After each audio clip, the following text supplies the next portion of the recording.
In piazza Ferretto il palco per il maxi schermo è già pronto, perché al Teatro Toniolo i biglietti sono stati esauriti in poche ore. Venezia e Mestre attendono il Presidente della Repubblica che torna nella città del suo amico Gianni Pellicani, città blindata sia in Laguna, dove Napolitano farà visita giovedì mattina alla Biennale Architettura, sia in terraferma per l'Lectio Magistralis del pomeriggio al Toniolo. Forza e l'ordine allerta per scongiurare blitz di No Global e centri sociali durante la visita. Intanto è la politica veneziana a preparare la sua lista di richieste al capo dello Stato, a partire dal padrone di casa. Vorrei dire al Capo dello Stato che si interessi affinché si possa avere il federalismo e l'autonomia. Siamo stanchi di pagare gli sprechi degli altri e questo è un dato di fatto e questo Paese si può risanare partendo dal federalismo.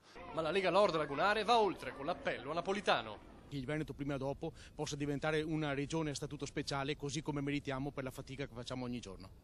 Più morbido il PD che dà il benvenuto al Presidente e spera in un suo intervento per uscire dall'impasse della crisi. Abbiamo bisogno di affrontare questo momento difficile, di grande incertezza, con maggiore fiducia.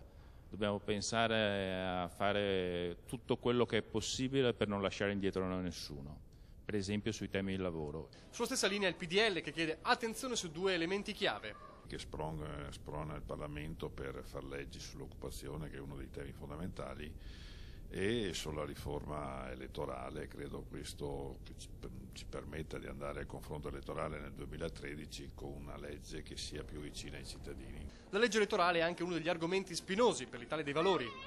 Noi al Presidente continuiamo a chiedere che comunque faccia da arbitro e non intervenga sulla scelta della legge elettorale, perché questa la deve fare il Parlamento.